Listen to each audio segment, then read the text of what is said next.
This pack comes with a couple of new traits, including socially awkward, which I thought was really funny. It also comes with some new aspirations, which are exclusive to teens, which I'm really, really glad about. We've got Drama Llama, goal-orientated, live fast, and admired icon, all of which relate to different kind of high school things. So you've got the drama geek, you've got the perfectionist. Live fast is basically like the one who wants to sneak out to party and things and get in trouble. And then you've got the admired icon, which is basically the popular kids. I think they're nice. It's really great that we have 4, and it's great that they all relate to completely different things. And it makes it feel like every sim that you play with this new pack is personalized in terms of their high school experience. I actually quite like the cast in this new pack. The thing about it is very trendy and it is very Gen Z. Seeing that this is a high school pack released in 2022, you would expect it to be that way. I do believe that there are a sufficient variety of styles to actually mean that you can express your Sims in any way that you like. For hair, we have 12 different female styles, all of which I think are quite great. We also have only 4 male styles. For tops, we have 40 different ones for females. Again, these are a really great variety. I'm actually really happy with them. And for men, we also have 34, which again is a great variety. For bottoms, we have 25 for females, and we have 19 different kinds of bottoms for males. For full body outfits, we have a total of 15 for female Sims and only 4 for male Sims. For shoes, we have 2 for women and 1 for men. Some of the cast is actually locked behind the thrift store, which means you actually have to go to the thrift store to get it, which I think is a great gameplay idea. When you actually go to the thrift store to buy clothes, you have a limited selection of clothes from all of the different packs. You don't just have everything available at once. I almost wish that they got rid of traditional cast mode. I know this is unpopular. I actually don't like the fact that Sims can just get any clothes that they want. And I think it's really, really refreshing to have the limitation of going to the thrift store and only being able to choose from a fixed selection. It reminds me a lot of Animal Crossing actually, and I quite like it because it gives you an incentive to actually go back and see if there's anything new to get your Sims. The only main issue that I have is why are there less hairstyles for men than women? For those of you who say, well, there are more hairstyles for women out there than men, there are actually not. I just think the Sims team need to invest more and educate themselves more on different hairstyles. There's honestly no reason to just have significantly less for men than there is for women. If the Sims team are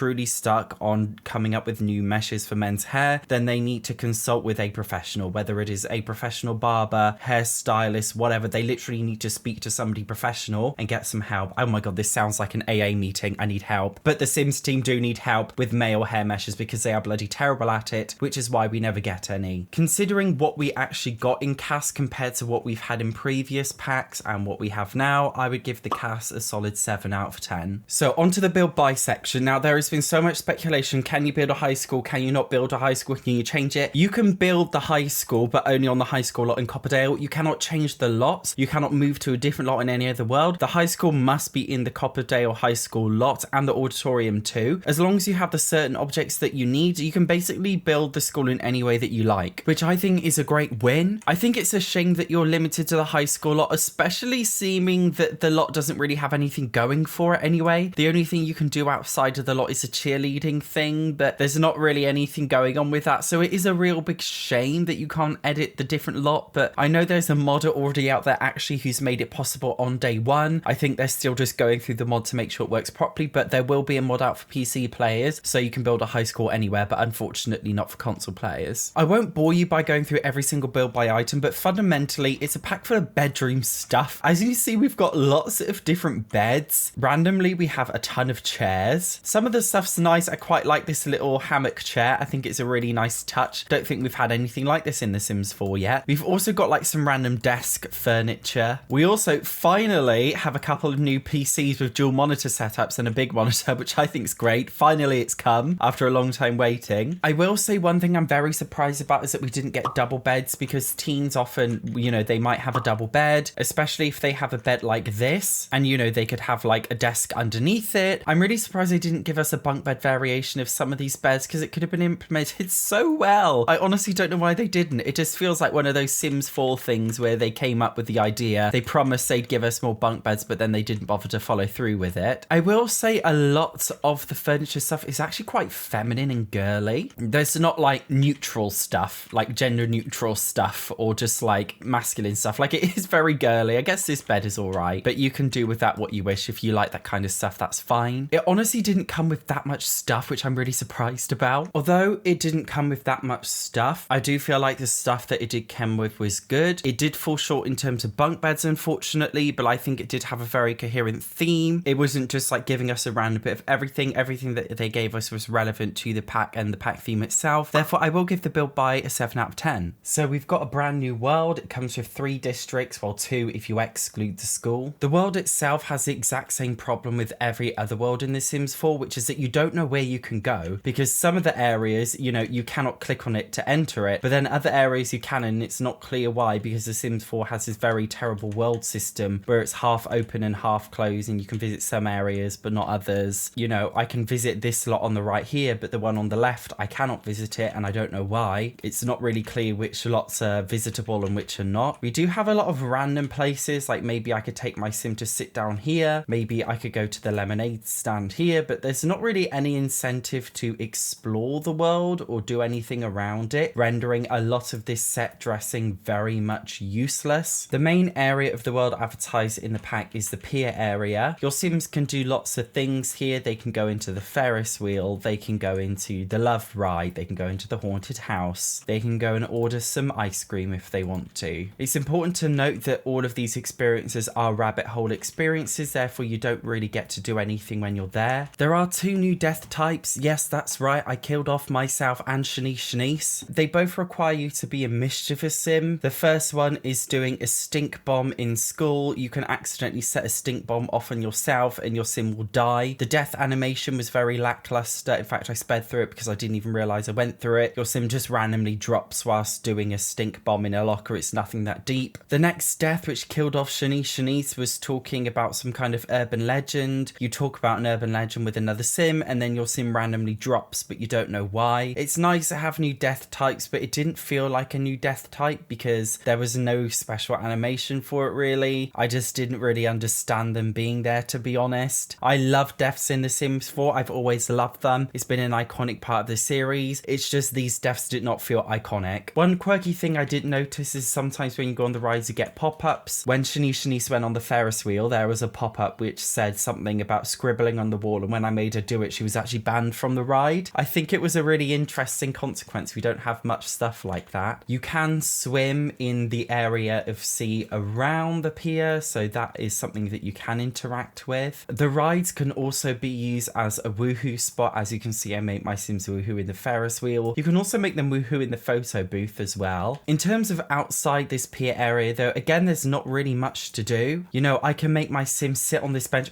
in her underwear. I did not mean to do that. I do apologize, but she can sit on that bench if she wants to. But it's like, why? To stare at the beautiful flowers? Do you know what I mean? Like, why? Why do I personally want to look at that? I can bring my sim up to this giant weird rock up here, but like, why? What am I actually going to do in this entire area other than make my sim stand there? We have this little hangout spot under the bridge, which has got, you know, it's got a pretty cool plank that you can walk across. It's got a sofa here. It looks very cozy and sweet, but what am I actually going to do here? Because there's nothing to do. If the world is full of nothing, I don't want the world to exist. It is a very lackluster world, I must say, and of the experiences that do exist, it's just the same old, either collecting plants, searching for frogs in a log, or rabbit hole experiences. There was nothing really fun to enjoy. The world is also very, very similar looking to every other world that we've had in The Sims 4. It doesn't really feel like it has much of a unique charm. Because of that, I will give the world a 2 out of 10. Before moving on to the high score gameplay itself, I want to talk about the careers gameplay because this pack comes with a lot of careers stuff. We obviously have the brand new part-time jobs that you can do, which includes being a streamer and also includes being a fashion influencer. I decided to play with the streamer career. You can actually choose between working at home or going to work, which I found quite surprising. I thought the whole point of being a streamer was that you do it at home, so I was surprised that my sim could actually go to work. I would have rather they just only had the option to do it from home. We also have the trendy career, which means your sim can basically create outfit trends. When you go to the thrift store, you click on the clothes rail and then you can design some outfits. Interestingly, I found that the game didn't really distinguish between male and female, so even though I clicked on a male sim, a lot of the fashion choices were very clearly female, including high heels, which I thought was strange. When you create your final outfit, you can set a price. I, being a chaotic twat that I am, I decided to set my price very, very high to almost 1 million simoleons, seconds. And funnily enough, somebody actually bought it. And within a couple of days, I sold the piece and I made 999,000. Wait, I can't do maths. Whatever it is, 1 minus a million, I made that. I basically made 1 million simoleons after selling an outfit. In that sense, it is very much a shame that the career is too easy to exploit and obviously wasn't implemented very, very well and has unfortunately very, very shallow gameplay. Then, of course, we have the brand new social system, which is Social Bunny. The phone has been overhauled. Social Bunny is basically a way to interact with friends and family. You have the ability to add and remove friends. You can write social media posts. You can tag them. You can send them messages. The messages can basically just be friendly, funny, flirty, or mean. I think it's a nice system. I personally don't think I'd be using it just because I don't want that much control over my Sims' lives, but I understand it's quite a fun feature for some people. The only major issue that I have with this is that it's way too easy to exploit relationships. For a test, I just literally spam about 20 friendly messages within the space of 10 seconds, and my Sim literally went to being best friends. You can also do it with flirty messages and just be lovers instantly. I honestly just think it's such a shame because they didn't even put like a hard cap on how much you can do. It just seems, again, like a feature that was implemented in a very sloppy and lazy way, unfortunately. They should have most definitely put a hard limit on terms of how much relationship you can gain in a day or in a week with the Sim. So going on to the actual high school gameplay, which unfortunately is the worst gameplay in the whole of the pack. The high school system was not really well thought through. Upon entering the high school, we noticed that the high school design is extremely bland. I think it's too big. I don't think they put enough in there. I just feel like it looks like a very typical empty EA build. You can do some random things, like you can customize your locker, you can prank other people's lockers, you can chat with people. There's some new high school interactions, but it doesn't really change that much in terms of gameplay. All it really does is affect your relationship level, which most interactions do. So it doesn't, you know, choosing to chat with your Sims in a slightly different way doesn't really change the game that much. Funnily enough, the actual learning part of going to high school is the most boring thing about this pack. Your Sims will sit in the class and they will do nothing. You cannot interact with them. You cannot get them to do certain things. They won't do certain things autonomously depending on their personalities. It is extremely shallow. There was actually one point where I got a pop-up, and the pop-up was about Shanice faking fainting, and I chose the option to make Shanice to fake fainting, but in this school she didn't fake fainting, so I basically had to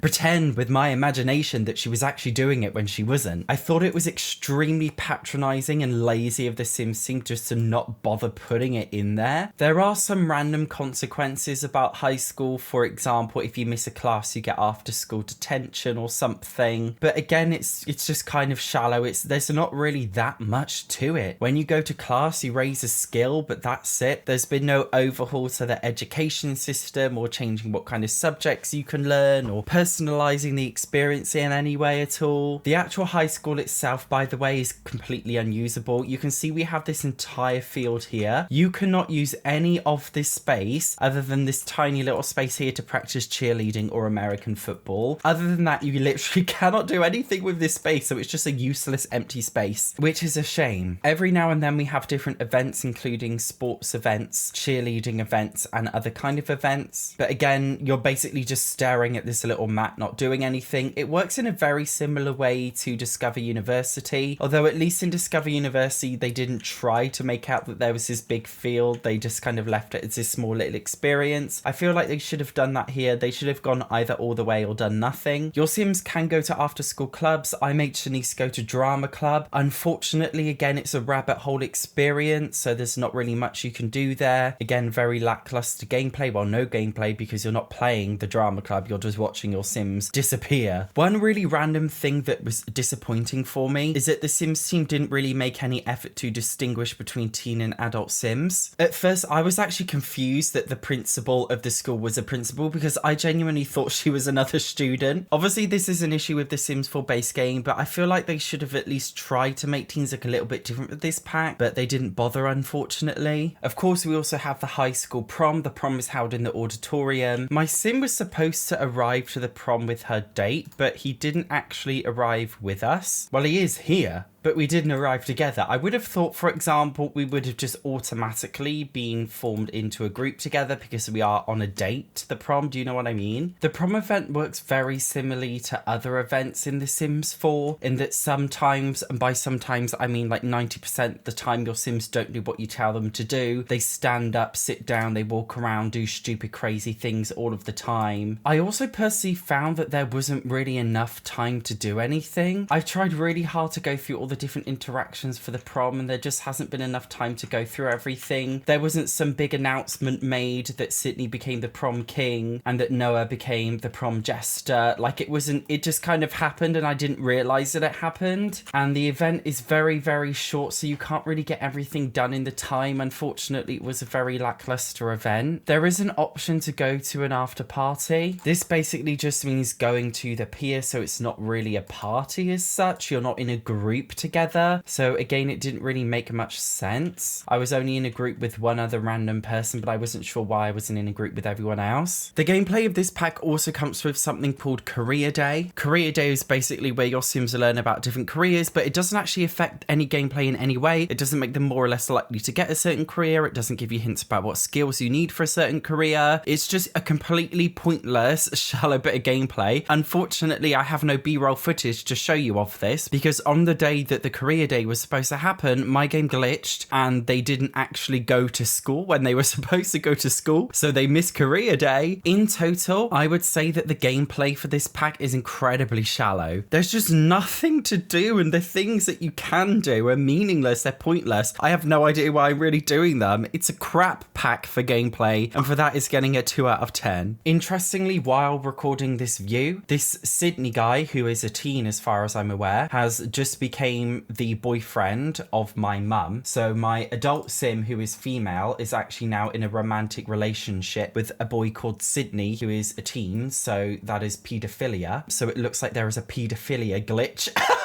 Well, isn't that great? I personally haven't experienced it, but other people have experienced an incest glitch, which is rather fabulous. So this pack comes with incest and paedophilia, of all things. In general, though, when playing with this pack, I just found that Sims were not doing what they were told, especially in school. If I got them to interact with another teen, the interaction would just fail and they'd walk up to them and then like the interaction would disappear and I'd have to click on it again. There are many cancelling things not doing properly. At one point, my Sim didn't go to class because the animation kind of glitched and then my Sim got after school detention even though I'd really tried to make her go to class. When playing any game, it's natural for glitches to occur now and then, but not to occur to the extent where you're constantly being bombarded with them. Regardless of whether it's a base game issue or a pack issue, it is still an issue that I've occurred when playing this pack. In terms of being a glitch-free experience, unfortunately, I am rating this pack a 3 out of 10 just because there were just too many to get in the way of me actually doing what I wanted to do. And also incest and paedophilia is a little bit severe and it should have been quality tested before the pack came out. Seeing that there are so many sinful packs out right now, I think it's really important to look at cross-pack compatibility. Obviously there is compatibility with Discover University. If your Sim drops out of school and they get terrible grades, then they may not be able to get into university. On the other hand, if they do well, they're more likely to get into university. So in that sense, it's good. In terms of the Get Together pack, which obviously comes with clubs, you can have new activities. I found cheerleading and American football. Interestingly though, you can't use the school as a location for the club activity, which I thought was a bit strange, but oh well. In terms of parenthood, now you think of all packs, parenthood would be the best when it came with cross-pack compatibility because this is a team pack. Unfortunately, it was absolutely shocking. I actually experimented after my Sim had detention. I went home and to see if their parent could actually discipline them. The parent could not actually discipline the teen for having a detention, which I thought was incredibly strange. Seeming that these packs are very, very similar. There should have been some kind of cross-pack compatibility, I feel, and I just felt like it was lazily not really thought about. Although there is some cross-pack compatibility, I do feel like the Sims team gave it a bare minimum, which is why I am giving them a bare minimum score of 2 out of 10 for cross-pack compatibility. So if my mathematics is correct, I've rated this pack a 4 out of 10. This part of the review, which I think I'm going to call my personal note, which is something I've never done before, but I think it's important to go go over, which is just how I personally feel about the pack. I do not feel like it's enough to substantiate being an expansion pack. If we exclude build buy, if we exclude cast, if we exclude the world and focus on gameplay, I don't really feel like it's an expansion pack's worth of gameplay, maybe just a game pack. I actually think The Sims 4 high school years should have been called The Sims 4 teen years, because the high school element is probably the least fun element of the pack, and it does feel like more about being at a teen than being at high school. And the whole point of going to high school is that you follow your Sims and you enjoy and you experience them going to high school. But the problem is when you go to high school, you just don't do anything, you don't enjoy anything, you don't experience anything, you just watch them do shit animations. I would say this pack is the love child of Discover University and Get to Work. It's very similar to Get to Work in that we have the active careers and the new careers and the new career system, whether it be, we've got the trendy career, we've got the school, which is basically the same as an active career, we've got the new part-time jobs like a streamer. It's basically a careers pack, but we also have the school element, like we've got some random things like you can do to, you know, football club, you can go to prom, and it's very similar to Discover University in that sense. The pack definitely feels like recycled content. I don't really feel like it offered anything new or substantiating. When I first saw the teasers for this pack, I was honestly so excited. I thought they were going to go really, really far. Unfortunately, the promotion for the pack was extremely overhyped, and unfortunately it just fell really, really short. Would I recommend buying this pack? If you're the kind of person who enjoys breaking up the random monotony in your gameplay by doing things a bit differently now and again, for example, with the Get to Work pack for The Sims 4, you might follow your Sims to work for 1 or 2 days of the week just to break up the monotony. And I just feel like it's exactly the same with this pack. You might follow your your teen Sims to school maybe once or twice a week to break up the monotony, but I don't really see it adding anything of that much value, unfortunately. If you can afford the pack, I would say get it, but if you can't, then I don't really think it's going to make a massive difference to your life. If you do have any further questions for me, ask below. I'll try my best to answer them. If you do ask a question, actually put the question mark so then I can filter through the messages and see it easily. Otherwise, thank you so much for your time, guys. See you in the next one.